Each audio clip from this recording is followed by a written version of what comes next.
Hello and welcome to Thrive with Kirsty, the relatable women's coaching podcast that helps you thrive wherever you are in your life. I'm Kirsty from Kirsty Robson Coaching. And ladies, we have a big topic to talk about today. We are talking about the ending of a relationship, about heartbreak, and about betrayal. I know this is a big subject for a lot of us, but if you are at a place right now where you're feeling like you've been betrayed by your partner, or you're considering the end of a relationship, or you've experienced the end of a relationship and you are in that heartbroken phase right now, stick with me because we're going to be talking all about how to be kind to yourself, how to move forward from that experience, and how to reframe some of those things that how you have experienced in your relationships. We're also going to be talking about whether or not your betrayals that you might have felt, if somebody has let you down or hurt you in some way, we're going to be talking about whether or not that actually needs to end your relationship and how you can tell the difference. Okay, so it's a big one, I know, but let's dive in. So we all know that heartbreak has a big impact on us. And I wanted to start by sharing a little bit of my experience of a heartbreak that I went through last year.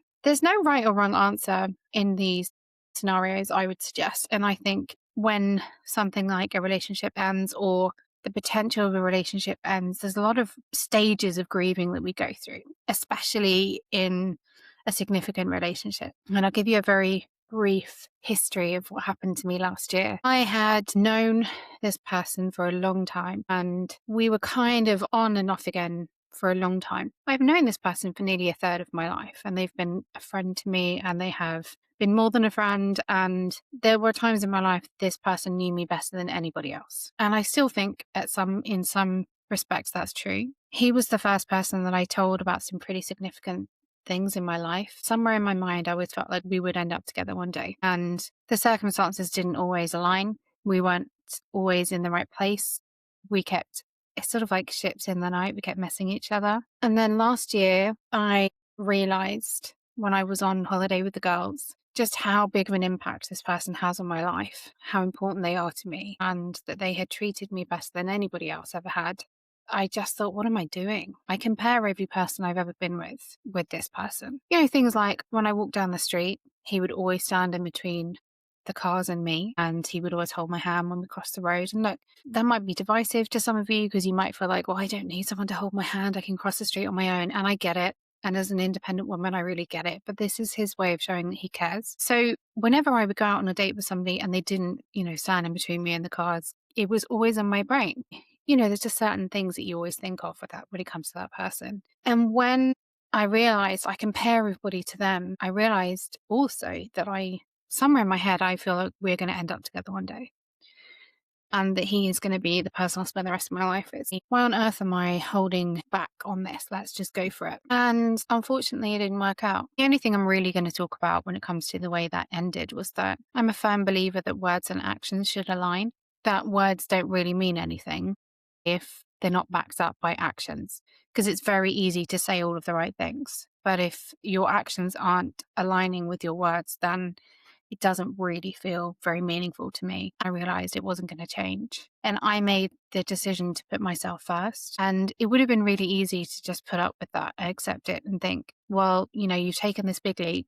You've made a big deal out of the fact that this is the person you think you're going to spend your life with. And why would you just give that up? It would have been very easy for me to stay in that situation. It would have been very easy for me to stay there and just be waiting for something to change. But when I realized that wasn't going to happen, I had to make the choice to put myself first. And I had to make the choice to remind myself, this is not my person if they don't treat me the way I deserve to be treated. And I walked away.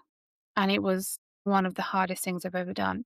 Knowing how hard it was to walk away, if I had to make that decision tomorrow, knowing how I was going to feel, I would still make the same decision. Because first and foremost, you have to put yourself first. And you have to remember what you deserve in a relationship, what you should expect. And even though I had this idea of this person being the person for me, if they're not going to treat me the way I deserve to be treated, then I will walk away. And for the first time in 12 years, they don't have any access to me. They're blocked on everything.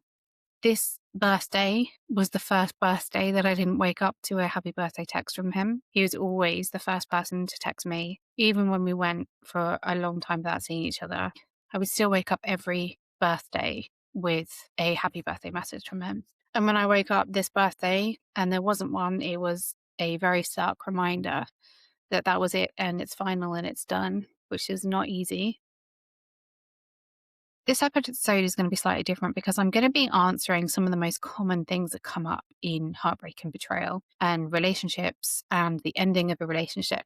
I'm going to be talking to you about how I applied some of my coaching tools and techniques to that situation and how they helped me to move forward. And some of them won't necessarily apply to me and some of them might not apply to you, but we're going to dive into this topic because it is a pretty big one. And I think a lot of us can relate to that feeling when a relationship ends and we feel really confused and hurt. But also, maybe you're thinking about a situation where I feel like I've been betrayed. I feel like I've been hurt and I don't really know what to do about it. Do I end my relationship with this person? Is this the end, or how should I approach it? And so we're going to be talking about all of those different aspects. I want to take a moment to talk about how heartbreak actually affects us on a physical level. When you go through something like heartbreak, your body is literally going through withdrawal. Studies have shown that the same parts of your brain activate and fire up during a drug addiction as when you go through something like heartbreak. It's the same chemical withdrawal, which is why we often feel like we just want one more hit. We just want to see that person one more time. It's not you being dramatic feeling like that. That's the neuroscience behind it. And physical pain is also real. So when you say that your chest hurts, you feel sick, you can't eat, you can't sleep, you're not being weak. Your body is actually responding to genuine trauma when you're responding to heartbreak. And also don't forget that women are socialized to build our identities around relationships, that we're taught from childhood that being picked, being chosen, being loved, being in a partnership makes us more worthy. When a relationship ends, you're not just losing that person, you're losing your identity, some of your worth, because being chosen proved that you were lovable. And you're also losing the version of you that existed when you were with that person. So it's no wonder it feels like the world is ending. And then society tells us that we need to just get over it quicker. Like, it's been a few months, shouldn't you just be fine now? Well, no, actually, because the research says it takes on average 3 to 6 months to start to feel like yourself again after a significant breakup. And that's just to start to feel that way. So if you're sitting in heartbreak right now and you're wondering why you're finding it so hard to get over it, your brain is healing from something real. And you need to give it the time it needs to heal. You're not weak. You're not dramatic. Humans feel things deeply, especially heartbreak. Okay, so the rest of this episode, I'm going to be talking about the common questions that come up as a result of a relationship ending or heartbreak or betrayal. And the first thing I want to talk about is, what should the first step be towards starting the healing process? And the first thing I'd like to invite you to do is to allow yourself to grieve or feel that experience. Too often, we rush to try and move on or to distract ourselves to fixing things. It is the hardest thing to do, and this doesn't just apply to heartbreak. It also applies to any kind of intense emotional experience. That sitting with our emotions is often the best way to work through them. And I always use the analogy, you have to go through your emotions, not over them or around them. You have to go through them. And the best way to do that is to sit with it and not try and fix it and not try and change it. To sit with the emotions, to notice them, to experience them in their full force. Now, I know what you might be thinking. This is really intense, Kirsty. I can't sit with this feeling because it is so painful. And I understand that. I completely understand it. But the longer you avoid it and the more you try to distract yourself from it, the harder it's going to be to get over it, or the longer it's going to take you to process those emotions and truly move on from them. What a lot of us do is we try to distract ourselves. And this could be with drinking, with substances, with casual sex, with flirting, with throwing ourselves into work or a different hobby or something to keep ourselves busy. All we are doing is distracting ourselves from those emotions. All we are doing is trying to block the feelings that we are feeling. And those feelings don't go away. It gives us the illusion that they've gone away, that we can't really feel them because we're so busy thinking of other things. But the second you stop, the second you're not doing something to keep yourself busy, they are going to come back full force, and they're not going to truly go away until you've gone through them and processed them. So as much as society might be saying, well, shouldn't you be over it by now because it's been X amount of time? Take your time. There's no rush to recover from heartbreak. If you're at the end of a relationship or you've been hurt by somebody and you're not sure where to go from there, take your time to process it. There is no rush to move on. There is no rush to make a quick decision about what that event meant to you or what it means for your relationship with that person. Take your time, talk it over with somebody, and then you can decide where you go from there. I'd always advocate for communicating with the other person in that relationship to process and to explain how you feel. But it's up to you if it's something you want to discuss with them or not. Some of us like to withdraw from the situation, have a conversation with somebody else, and then really understand how before we then communicate it with that person. Why does heartbreak impact our self-worth so deeply? And what can we do to start to rebuild that? When somebody hurts us in a relationship, it often can reflect the way we feel about ourselves. And this isn't necessarily specific to self-worth, but it can be hurtful when somebody we love thinks something about us or does something that we feel reflects our self-worth, and it creates a sense of self-doubt. So if somebody has said something to you that hurt you or has done something to you which you've then reflected in your self-worth, say for example your partner cheated on you and you feel like it's reflecting your self-worth or you're experiencing doubt about your self-worth as a result of that, first ask yourself, is this touching on a fear or a worry that I have about myself? How does this reflect the way that I feel about myself? One of the things I've noticed about people who have unshakable self-confidence is that if somebody treats them poorly, they don't consider that a reflection on them. And you can't change someone else's behavior. You can't control whether somebody cheats on you. The reality is people cheat in what looks like a seemingly perfect relationship, and people cheat in relationships that have lots of ups and downs. You could have what you think is the perfect relationship with your partner and they may still cheat. And it's got nothing to do with you. The only thing you can do in that scenario is to think about how you feel about yourself. You can't change their behavior. You can't change their reasons. You can't do anything to change what has happened or the choices they made. All you can do is to work on yourself. So ask yourself, are you a secure person? Can you listen to criticism and think about it objectively? Or do you take it on board too much, perhaps? You can choose to take that experience on board and reflect it in your self-worth and let it impact your self-worth, or you could choose not to let it. And maybe you might be feeling like, I'm going to struggle to trust this person again after they've hurt me in the way that they have. And how do I start to feel like I can trust somebody without feeling like I'm putting myself at risk? Many of us, if we've experienced betrayal in a relationship, will feel like we're going to struggle to trust again. And we might be thinking, how do I start to open myself up and be vulnerable with somebody when it feels like a huge risk? Because the last time I did that, I was hurt quite deeply. This answer might surprise you a little bit, but what if you accepted that everyone in your life is going to hurt you at some point?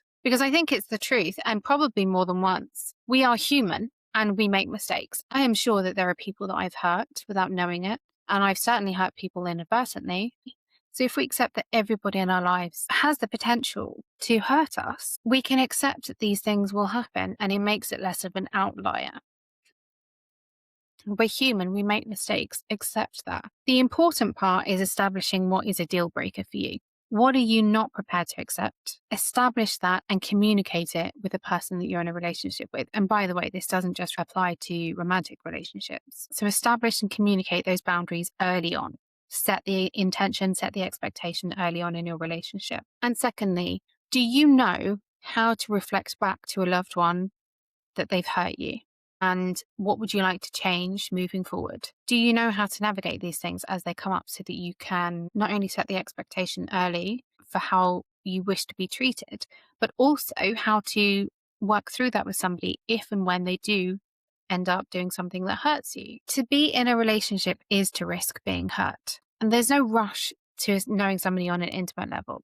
And I don't mean sexually intimate, I mean emotionally intimate.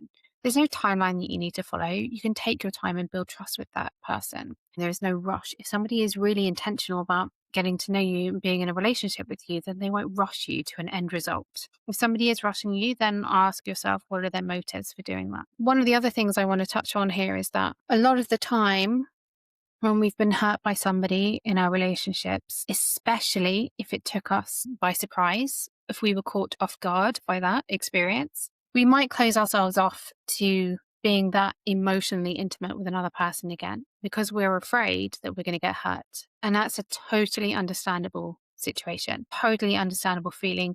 You are protecting yourself. Your brain is going into self-protection mode and defensive mode, and that is understandable. And look, I have done this a lot in my life. Before I found coaching, I was distant from people that I had no reason to be because I was so afraid of getting hurt. One of the biggest differences I made in my life was knowing I am strong enough to deal with this. If somebody hurts me again, I am strong enough to deal with that. I'm strong enough to work through that. I am strong enough to be able to process it and do the right thing for me. And I'm also strong enough to put myself first, which never used to be the case. Somebody hurt me, I would just do whatever they wanted because I was a massive people pleaser. Knowing that you are strong enough to deal with that situation is helpful to remind yourself that if and when somebody does hurt me in a relationship again, I know that I can survive this.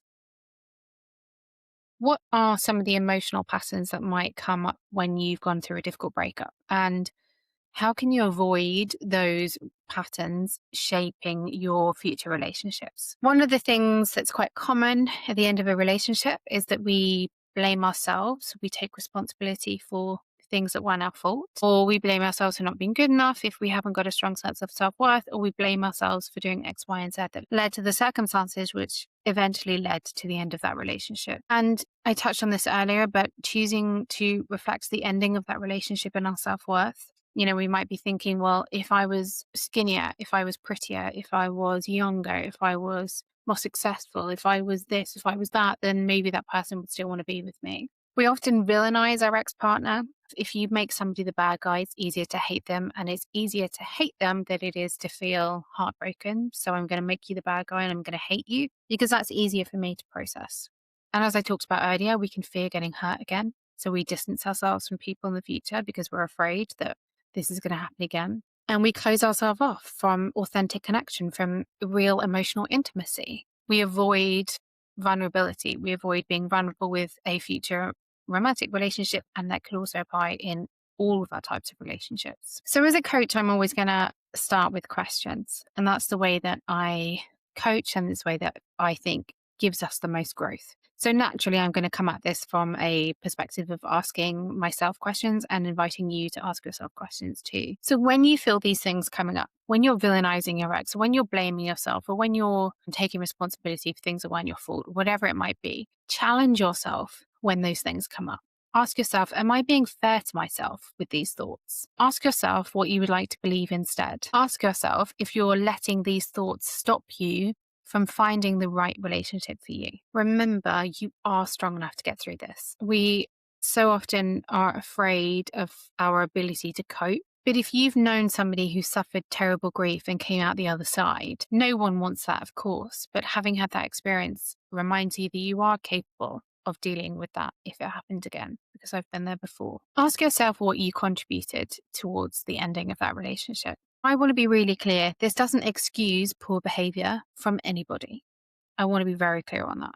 But you can still reflect on that question for your future relationships. So if you know that you were distant and your partner used that as an excuse to cheat on you, it doesn't excuse what they did. But perhaps you can start to unpack for yourself why you were distant, what was keeping you from being close to that person, or what was taking your time and energy away. If you can start to understand your responsibility, the roles that you played in that, your next relationship could be a lot easier because you're not bringing that same energy and those same behaviors to a future relationship.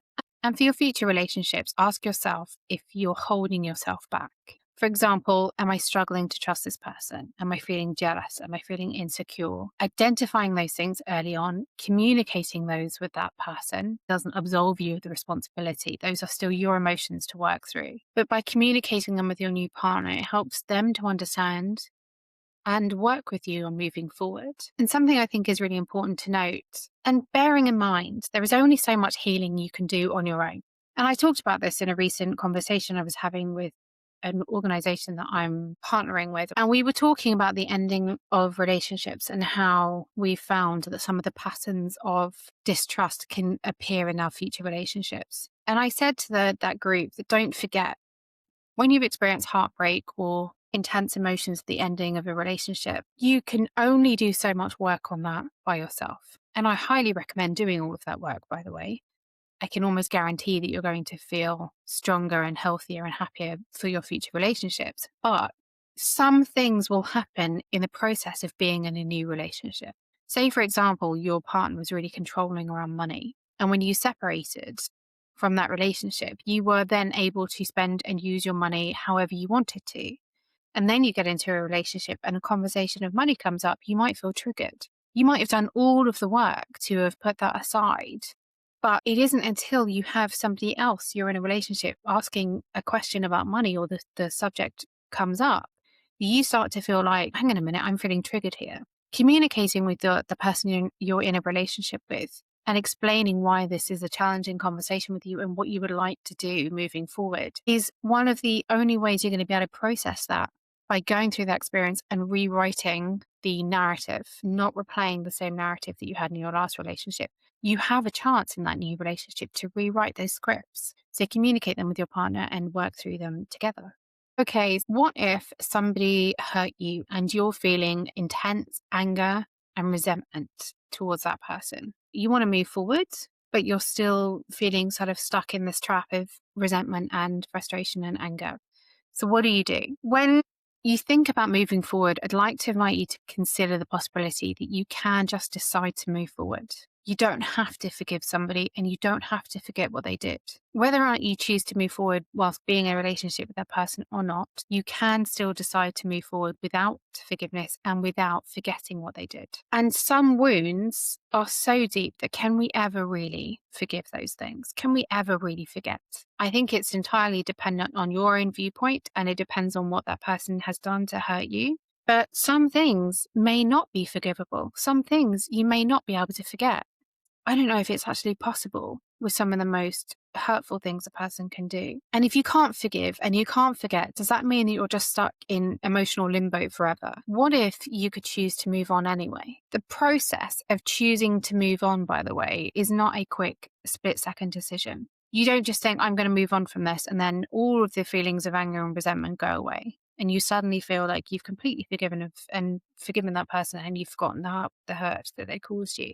I think about moving on in the same way I think about the way we love. I think of love as a verb. It's a choice and it's an action as well as a feeling. Being in a relationship is waking up every day and choosing that relationship and choosing that person. Moving on, and indeed forgiveness, I see as the same. Sometimes it's a quick choice and then it's done. And sometimes it's waking up every day and choosing to forgive that person until it no longer feels like a choice you have to make. It's waking up every day and choosing to try and move on until you actually move on. It's a process. I also like to think of things like anger and resentment and any emotion actually as energy in our body. And if that's the case, do you really want to carry that negative energy around with you? Often emotions like anger and resentment are detrimental to our mental well-being. And letting go of those is a lot easier said than done. But I always come back to one fact. You cannot wait for the other person to say the right thing or do the right thing or apologize in exactly the right way to let go of those emotions like anger and resentment. Because what if they don't say the thing that you want to hear? What if they don't say it in the right tone? What if they don't apologize in exactly the way you want them to apologize? What then? Does that mean you carry that resentment and anger around forever because you're reliant on releasing that when they do X, Y, and Z? That gives that person far too much power over your emotions. So you can just decide to move on. And one of the ways in which you can do this is to ask yourself, what would I like to feel instead? And what is the first step I can take towards that new preferred feeling? What do I need to do in order to move myself one step closer to feeling that way? And then work through the process of creating that for yourself. Okay. Have you ever wondered, when you've ended a relationship and you think about that ending, how can you tell the difference between whether or not you're reflecting on it in a healthy way or whether you're stuck in rumination, which is keeping you trapped in the past? One of the first things I'd like to invite you to do is to notice the language that you're using. If you're beating yourself up, if you are being critical of yourself, if you're blaming yourself, are you being mean to yourself? Is your language judgmental and harsh? If so, you're more likely to be stuck in that negative rumination. And if you're relating to this, then make sure you've listened to my episode on self-criticism. That was last week's episode. And if you've listened to that, you'll know the difference between healthy and unhealthy reflection is a lot of the time in the language that you're using. So notice, how am I speaking to myself when I think about this thing? And it doesn't just have to be negative language towards yourself. It could be very negative language about the other person. I want you to make a promise to yourself when you're going through this process. And the promise I want you to make is, I will be kind, I will be curious. It's really hard to beat yourself up when you're being curious. If you say, I wonder why that person did that thing, or I wonder why I reacted in that way, or I wonder why we had so much distance between us at the end of our relationship, whatever it might be. Start your self-reflective questions with, I wonder. If you notice something about yourself or a pattern in your behavior or something that happened in your relationship, don't call yourself or the other person names. Don't be mean to yourself or the other person. Ask yourself, I wonder why I allowed that behavior, or I wonder why I pushed them away, or I wonder why there was so much distance between us, or whatever it might be. It's so much easier to reflect and grow when you're curious like that, instead of saying, oh my God, I'm such an idiot. Why did I do that? Or why did I let them do that to me? I'm such an idiot. Why did I do that? It's so much easier to reflect and grow when you're asking yourself questions out of curiosity rather than beating yourself up. And if you're identifying patterns that happened in your last relationship, also ask yourself, has this pattern also shown up in a previous relationship? What did I allow in a previous relationship that didn't serve me? And in what ways do I contribute to the patterns that occur in my previous relationships? Again, to be clear, I'm not blaming somebody else's behavior on you, but if you consistently allow a certain behavior in your relationships, that is data, that is information that you can use to learn and grow so that it doesn't occur in future relationships, especially if that pattern is contributing towards the ending of your relationships. Save yourself some heartbreak, save yourself some emotional turmoil, and understand those patterns now so that you make sure they don't occur further down the line. Now let's talk about, how can I ensure that I am treating myself with compassion? So healing an emotional wound without self-compassion is technically possible, but I think it takes twice as long and it is a lot harder to do. Once you've noticed those patterns and you've identified that these things have happened in one or more of your previous relationships, what do you then do to change it? One of the things I'd like to invite you to do is to physically write down those patterns. Get a pen and a piece of paper and write down the common patterns and themes that come up again and again. I know that this can feel quite confronting to do this, but one of the reasons it's so important is because when you're able to write those things down and you can see pen on paper staring back at you, it is very hard to then forget that those occur. You're keeping them front of mind, which is the first step to ensuring they don't occur again. Second thing I want you to do is to define what your boundaries are in relationships. There is no need to wait until you're in a relationship before you do this. Do this now. If you are single right now, you've just ended a relationship, write down your list of boundaries. What's really important to you? What are your expectations? What will you do? What will you not do? What's the kind of person you want to be with? And what is the type of relationship that you want? So do you want to have a relationship where you spend 6 out of the 7 nights of the week together? Or are you more interested in having more of a social life with your friends outside of your relationship? What does good look like for you in a relationship?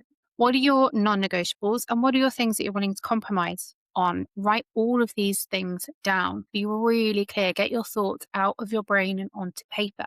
One of the other things you can do is to understand your attachment style. Attachment styles have become a little bit of a sort of taboo conversation in the mental wellness space at the moment, because some people believe in them wholeheartedly and some people think that it is sort of fake science. But understanding how you like to connect with your significant other is still a very valid tool, a very valid exercise for you to do for yourself, bringing that awareness to yourself and what you need in a relationship. So you've understood your boundaries, you've written down your deal breakers, what are the things you absolutely do not want to do, and start from that place of awareness of what good looks like for you in a relationship. Now, do you know how to communicate those things? Do you know how to communicate your boundaries? Do you know how to have the difficult conversations? Do you know how to manage your emotions so that you get the most out of those conversations? All of these are things that you can work on before you enter into your next relationship. And lastly, I'd like you to give yourself the permission to go slowly. Even if you feel like you don't jump into relationships quickly, even if you feel like you don't rush from point A to point B really quickly, still give yourself time to slow down.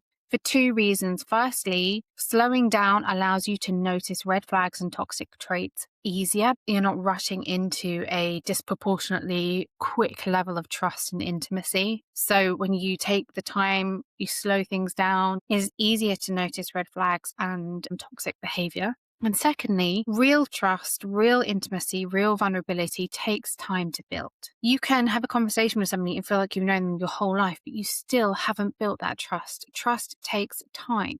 You build trust on the data that you get from that person. The data you get from that person is based on their behaviors. And the longer that you take to collect that data, the more you can use it to build authentic trust and intimacy and connection. If you're single right now and you're considering getting into a relationship, what's the best thing you can do for yourself? Get to know yourself really well.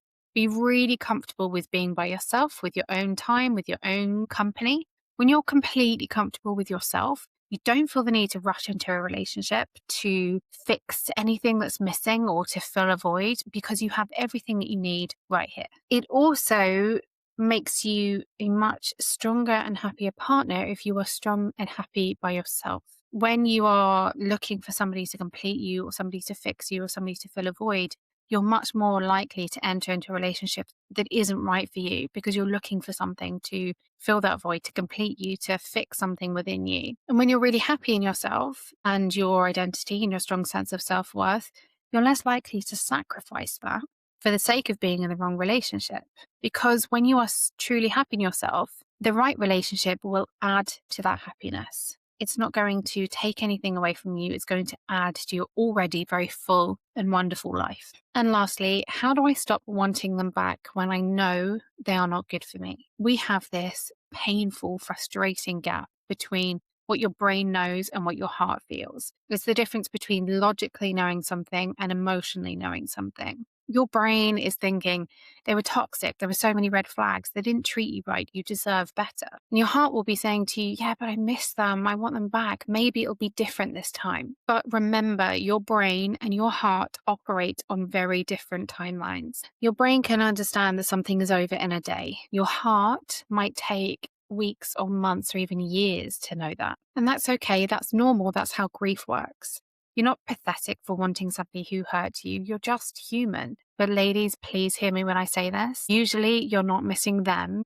You're missing the comfort. You're missing intimacy. You're missing cuddles on the sofa. You're missing the idea of them.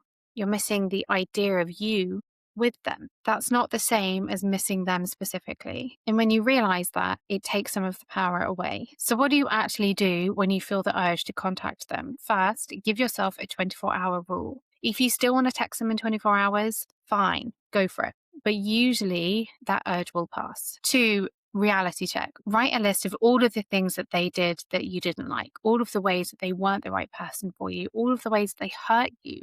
Anytime they made you feel small, anytime they were rude to you, anytime they were unkind, read it whenever you're tempted to get back in touch. Thirdly, block them. I know it feels dramatic and I know it feels petty, but it's about protecting yourself. It's removing the option for them to send that, hey, how you doing? Or, hey, I'm thinking about you text. And then you get sucked right back into that place that you were in just after the relationship ended. You're going to want them back, and that's normal. But wanting them back and going back to them are two very different choices.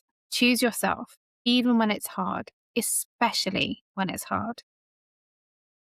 Now it's time for this week's Kirsty Coaching Challenge. And if you are new here, this is an opportunity for you to take an action or a small task that helps to solidify all of the things we've talked about in the episode. This week, I'm going to give you a list of questions that you can ask yourself if you are still struggling with the end of a relationship, if you are considering the end of a relationship, if you are reflecting back on the patterns that have been occurring in your relationships. These are questions you can ask yourself. I'm going to put a copy of these in the show notes, but I'm also going to read them out to you now so that you can start to reflect on these. What role did I play in the ending of this relationship?